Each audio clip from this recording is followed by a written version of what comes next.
What's up, everybody? Welcome to episode number 1 of To the Show We Go.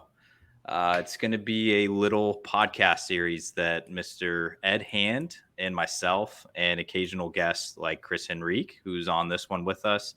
I know we'll have guys like Hunter Knoll, we'll have Jamie Gatlin, we'll have a few other guys throughout the year as well. But welcome to our very first episode. I kind of want to pass it to Ed, who may have actually started this little creation himself. He brought it up to me, so I kind of want him to go into what to expect for future episodes that we have. Yeah, thank you.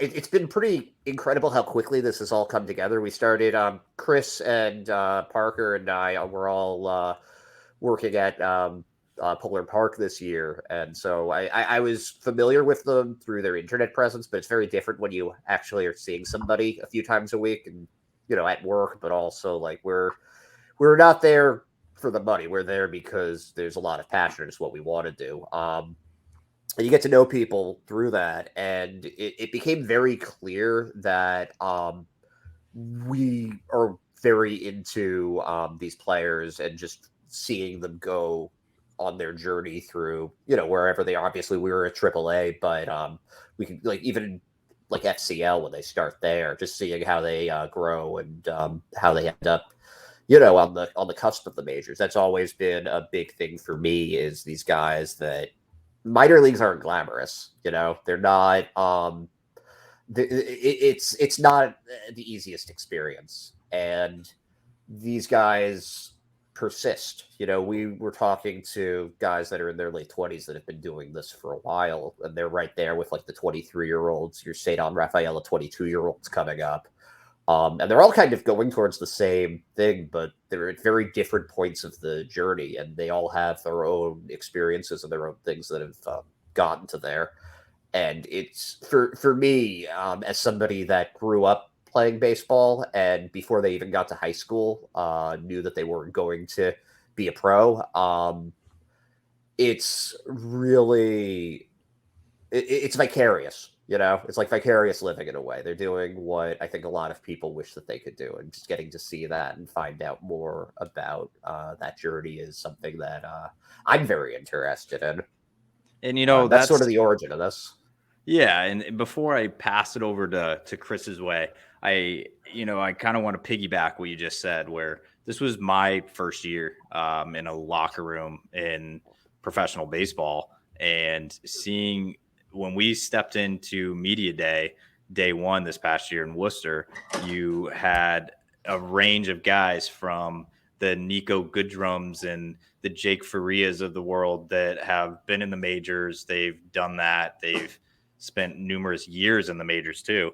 Then you look in the other corner and you have like the Chase Shugarts and the Nick Sogards of the world that are like, okay, like, they're still up and coming. They're 25, 26. They're, I don't know if they're considered long shots or not top prospects, but, it's just like the complete different ends of the world, where it's like you have Daniel Palka, who has hit like 50 plus home runs in the MLB with the White Sox before in his like 3 seasons he played there. And then you have like, guys that have 0 games experience. So it's like, I don't know. It was a eye-opening experience, and it was one that I think so differently of now. And it's crazy now that how much my mindset has changed from just April of this year to now. Yeah, I agree. I don't think a lot of people truly understand, going from a fan perspective to kind of seeing it on the other side of the curtain, so to speak. To Andrew's point, same thing. My first year, covering the team in the perspective of being there, you know what I mean? And, in the locker room, like, media day was the most overwhelming experience that I think that, we had gone through, just because you have all these players, Bobby Dahlbeck, you watch him on TV, you know what I mean? And now he's in that locker room, and you're around all these players that, you see tweets of and you read about, and now they're there and you have the ability to chat with them. It was a surreal experience. And I think what was really cool about the experience, from just kind of taking a step back, is just more of they're us, but they just get compensated pretty well to play baseball, and they have an opportunity to play for the Boston Red Sox or another organization if they're traded, released, whatever.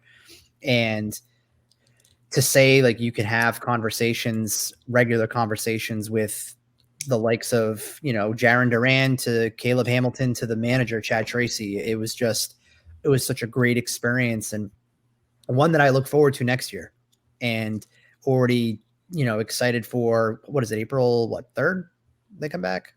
Yeah. I think opening day is like the March 29th, but then it's like 3 games on the road, and then they're just back at Polar. So yeah, I think that's correct, April 3rd or something. So looking forward to it, and it's going to be, I think, you're going to have a lot of the same players, but there'll be some, newer guys thrown in the mix, players who are probably going to get acquired this offseason. You're going to probably have those subtractions,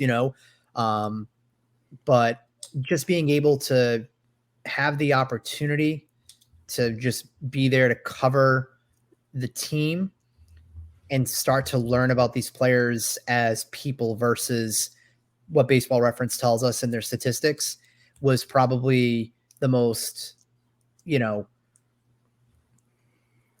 biggest thing that I pulled out of it. And I'm going to continue. It's stuff that we've talked about for the longest time, trying to, showcase these players more as people versus baseball players.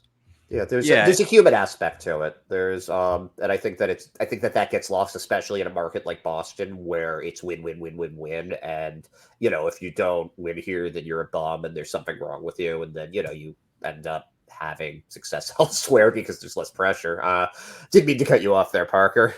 No, it's all good, because I was honestly going to start talking about it's like, I think it's so telling with what we're seeing just this offseason alone on Twitter/X is guys like your guy, Ed, Christopher Troy, has embraced so much just being like the guy that like is just going to tell you everything that goes on behind the scenes. And it's like, we never really had that before. And it's him going to the AFL is going to be a blast. Oh, it's going to be freaking awesome. And it's like, this is the first time I've ever seen it in the Red Sox org of a guy being this transparent, and he has so much stuff planned, and he's going to probably talk about so much stuff. And that's one of the goals that I had whenever you kind of brought this to me, of be like, oh, well, we should do this where we just interview a bunch of guys. And I'm like, heck yeah. Like, I want to start talking to these guys, see what they're about. Like, after being in the locker room and being around guys, just one that really sticks out in my mind is Brendan Nail. And it's just like, you talking about a guy that was an undrafted free agent in 2017. He's been floating around the Red Sox minor league system for 6 years now. Insane. He finally makes it to AAA this year. And it's just like, he's there. And just hearing from his perspective, he went to Western Carolina, like a small college, undrafted free agent, been around the system forever. He made it all the way to AAA. He's a success story in his own. So I can't wait to talk to some of these guys. And I feel like how about someone like Joe Jakes that was like a minor league Rule 5 pick that came over and pitched pretty significant innings in the majors this year? Like that came out of nowhere. Kid from New Jersey. Like, I'm a Joe Jakes guy. Oh, I know you're a Joe Jakes guy. That's why I'm bringing him up. But you honestly, you have made me into a Joe Jakes guy by osmosis. So I think I can say I'm a Joe Jakes guy as well. Fair. Future guest on this podcast, by the way. So. Yeah, it's funny because every podcast that I've done prior to this, like, there's always a schedule or something like that. Like, oh, we release Mondays, we release Wednesdays, something like that. We're kind of just winging it. We're kind of like, who do we want to talk to that we think is interesting? And then, like, let's just do that, and you'll get episodes. And sometimes it'll be a bunch at once, and maybe other times I'm getting married middle of November, so I'm going to be in Aruba for a little bit. You guys are on your own when that happens, but we're gonna have Eddie from the Beach Chairs is gonna be an episode. Beach Chairs, Eddie Beach Chairs are like a bachelor party episode, Oh, yeah. I already had that, and you guys got the video of that. You were using it in your your Red Sox gifts. Yeah, the dancing ones is my favorite of all time. But hey, if you want to come out to my birthday party this year, I'm the Hong Kong and. Where is that? That's like over by Faneuil Hall. gonna bust that out again and do some Oh, karaoke. okay. So just throwing it out there. I like some karaoke. However, though, I can only do karaoke if I drink, and I actually no longer consume alcohol at the moment. So I'll have to just go up there pure adrenaline. Yeah, that's a high in and of itself. Yeah, I did. I sang Foo Fighters Everlong one time. That's a good song. Yeah, well, it's one of my favorite songs of all time. But I actually did my first time ever doing karaoke. I was like 10 years old, and I sang Tutti Frutti. That's delightful. That is delightful. So. Well, there's a couple things that I wanted to get into just in this first Nice one. segue. We kind of that was a good segue. When he was actually talking about Hong Kong initially, I thought he was talking like, the city, very far away. And I'm just like, I don't think I'm going to make it for that. But all right. So there is a couple things I wanted to get to just in this first one. We kind of did a little intro. We kind of talked about like what we might see. We're going to be talking to a lot of guys and, hearing some backstories. And I really want to get into the more of like I want to learn, like Christopher Troy's just putting it all out there. So you kind of know the guy, but I want to do that with all the other guys too, that don't do that. So that's on the cusp. Chris, I wanted to get your insight on something. So we were in Worcester all year long, and so was Ed.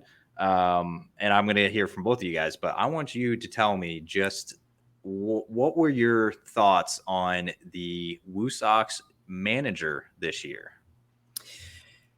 Chad Tracy is and deserves more press through the Boston media. He, first and foremost, the biggest takeaway that I had from Chad, and I sent him this in a message at the end of the season, was win or lose, his demeanor never changed. He was approachable, win or lose. Like, you knew if they lost a 15-5 game, like, we're not going to talk to him. Like, there's no point.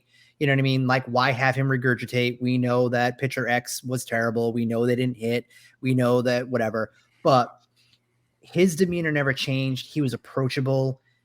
And I think he truly valued good questions. And when you offered and asked good questions, the responses you had, the way that he went about having just a conversation with you in general was, I think, massive. If there's an opportunity to get him on and talk for like an hour or whatever, I think that'd be so huge, because he just doesn't get the press that I think he deserves. He's a really good skipper. You got to see how he, you brought up the point with how he balanced the pitcher's innings and how he worked with from the pitchers. I just think that he's going to be a big league manager someday, and whoever he is going to work for, whether it's Boston or somewhere else, they're going to get somebody that, to me, kind of reminds me of like Torey Lovullo, like that style of players love playing for him. He sets the tone. But just from like a personality standpoint, just the fact that, so approachable and would answer anything, literally would answer anything. And if he couldn't, you knew when he was tiptoeing, you knew when he wasn't really, telling you the truth, but you still respect it and you know what you can get out of it. And I just think that, he made the whole experience from that standpoint so much easier for us, because sitting in a room with a manager of a professional baseball team, no matter what level, that was nerve-wracking. But once you got past like the first couple of times, he just made it so easy. He was so approachable. And I'm going to say it again. He deserves more press within the media for people to know who he is, because I just think that he was top-notch. Yeah. I mean, I second all of that. I will say that I think I tended to ask him questions that I knew he wasn't going to be able to answer. I did notice that. Something like it would be like a big thing for me was Shane Drohan's mysterious disappearing velocity, and I kept bugging him about it, and he never really. When you talk about tiptoeing around, he would always be like, "Oh, he's working on this, he's working on that." He never actually addressed the velocity, but you can't really blame him for that either. Really, everything you said though, just like it's just a gem of a person. Really, really enjoy to get to talk baseball with, get to ask questions to, and especially when he could answer those questions. Yeah, I never realized, I guess, at the very beginning, I'm like, oh, well, why is he not telling us about this? And then I guess I forgot, I may have asked Chris Cotillo this or something, and I'm like, well, why is he not answering this? And he's like, maybe he's like not allowed to. It's not his place. Like, it's just he has to stay in his lane. Like, he's the manager of the Worcester Red Sox. He's not like, at the time, he wasn't Heim Bloom or he wasn't whoever, Alex Core even. It's just like he has to stay in his lane. He can't be just like tossing out all this stuff, and all this stuff's getting out like that. So I respected it a lot.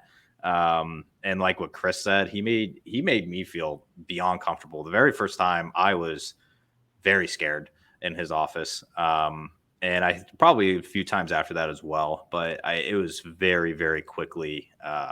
He helped me get very comfortable there, and I will always appreciate that.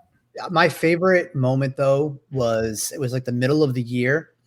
I don't remember if they won or if they lost, but the fact that it was just you and I were in there, and we didn't even talk about like the game. We just talked about baseball. It was just like general baseball, and just kind of like BS'd with him about that, and just kind of like him kind of letting his guard down. You know what I mean? And you know, trusting that in us. And I don't think that we let him down with that at one point throughout the year, for him to be able to just kind of be a little more open and a little more, you know, than what I think most people got to see out of him, you know, behind closed doors. And, you know, that's one of my probably favorite conversations with him. I wish that I had the opportunity to be there at the end.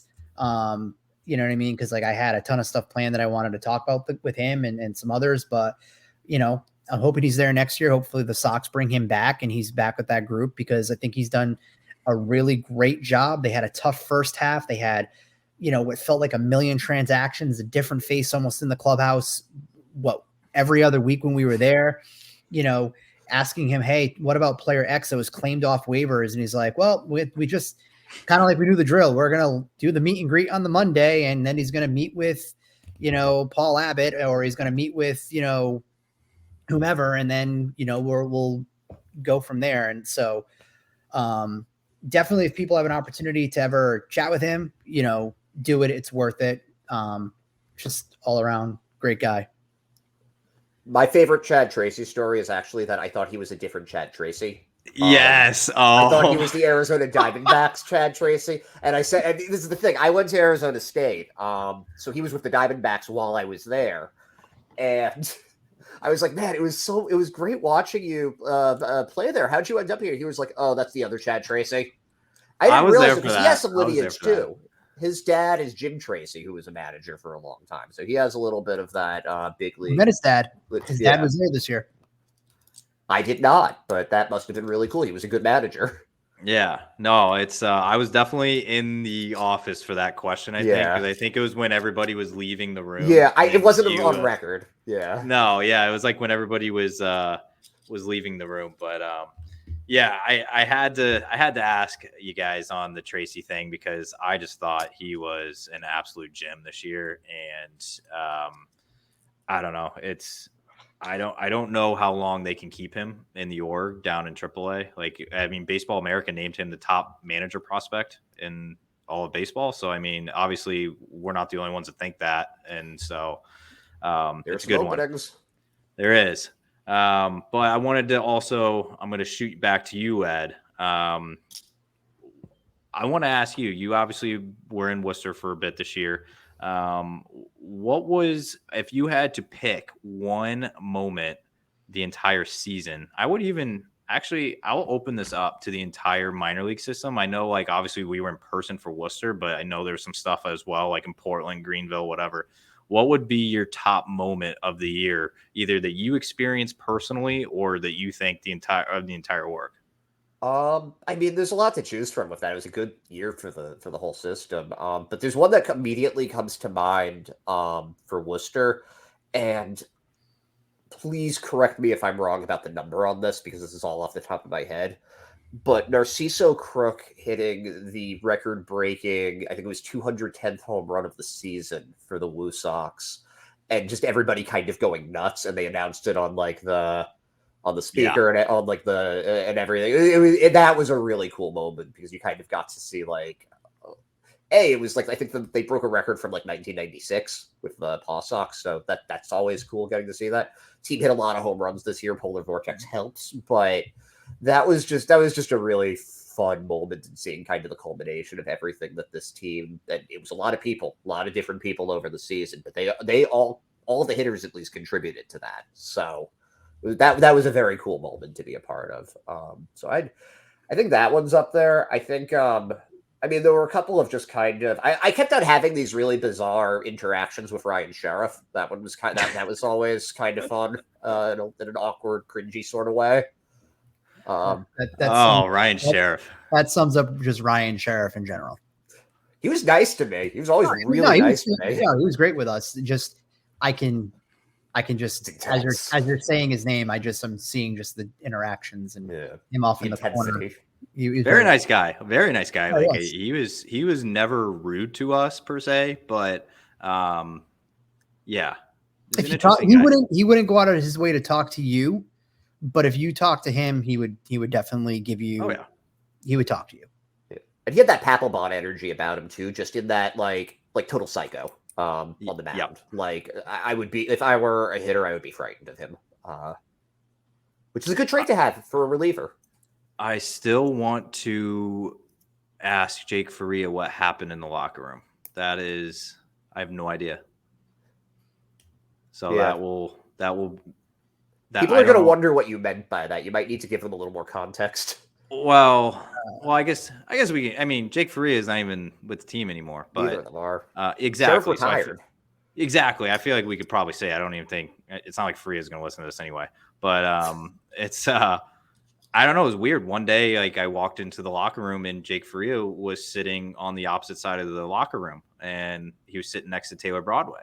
And so, because I always went over and talked to Taylor Broadway, he's a great guy. But I went over and I'm like, Jake, like you moved.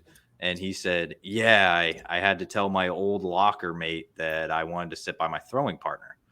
And I'm just like, all right. And he's just like, yeah, that's what he thinks or something. And I'm just like, all right. And he kind of like went on a little bit more, kind of just like dancing around it a little bit. Never said what happened. But he just wanted to move stalls on purpose to get away from that corner. So never found out what happened. There's a whole world going on behind what you see on the field. The whole just two vets that probably it's just two vets that probably just I don't know, don't see eye to eye. I don't know. I mean, it happens. I mean, it's not like anything like the locker room was in shambles and all this. It was it was fun. It was always, you know what was fun? Watching them play ping pong after games. Yes. There was like a ping pong table they had set up, and they get really into it. That was always. I kind of wish they had a leaderboard or something for it. I want to know who the best AAA ping pong player is. I think it was Fitzy. I think it was Politi. Well, Politi was the most intense for the quietest guy in the locker room. But he's very quiet. Okay, like Politi, talk about not saying a word. Yeah, soft-spoken, very approachable in a weird way, but quiet.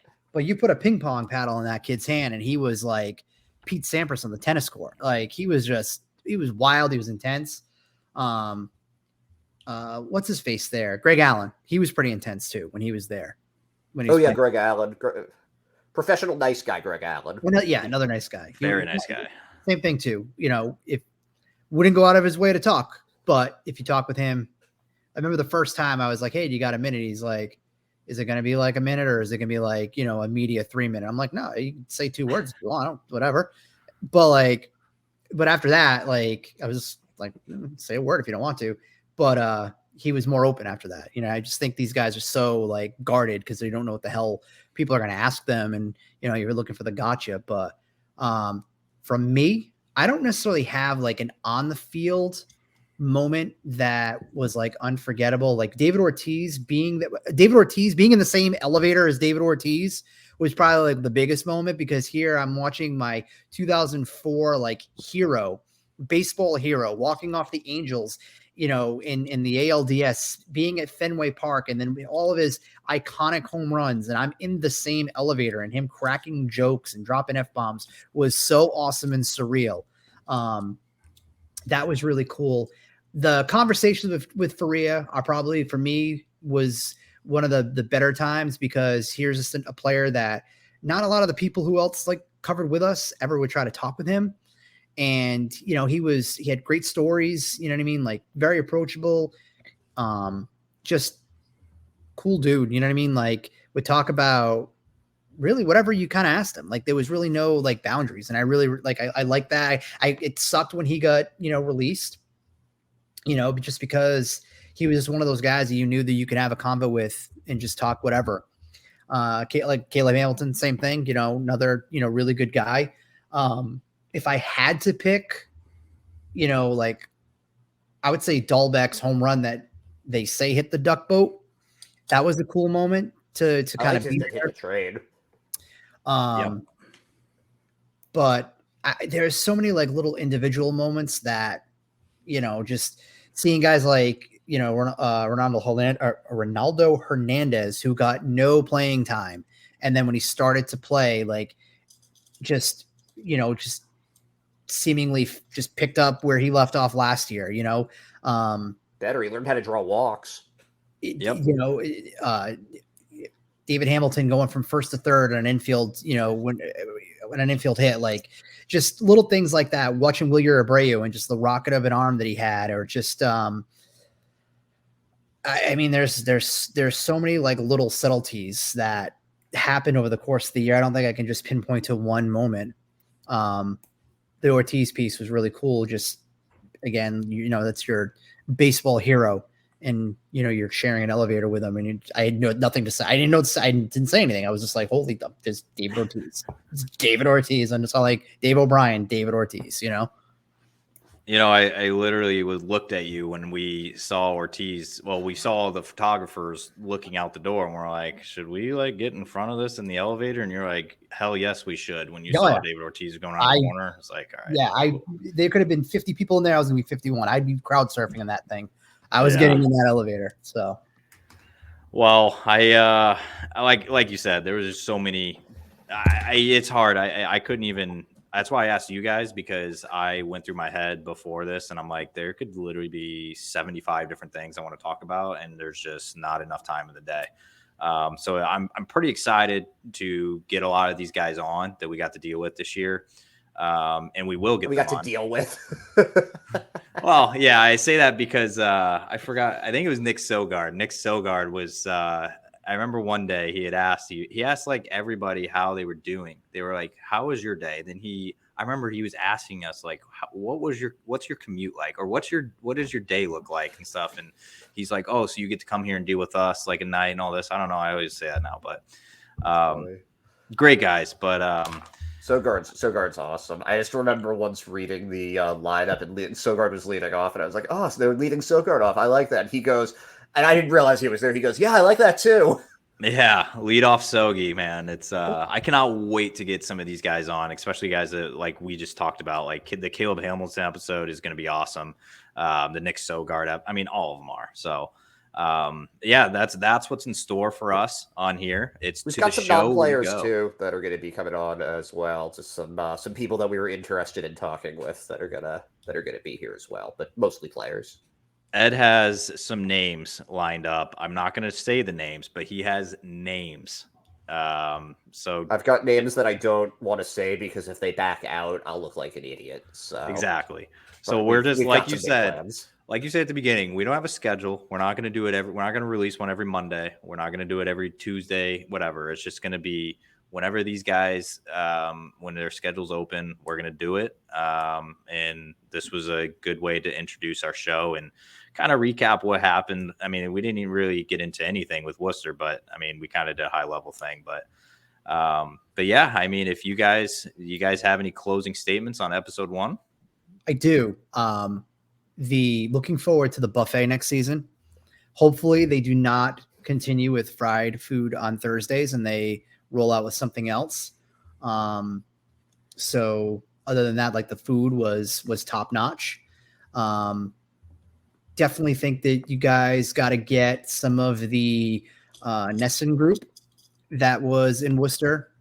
That Tyler already said he'd come on. I asked him that the um, last day. So that for me, like being around them was overwhelming at first because I wasn't sure how, like, the Beyond the Monster name isn't like the Boston Globe or Mass Live or, you know, the Worcester Telegram, you know, Gazette. Like they welcomed us and made us feel a part of, just a part of it. And I think it's a byproduct of, you know, how we conducted ourselves, and we took it seriously. We were there every day.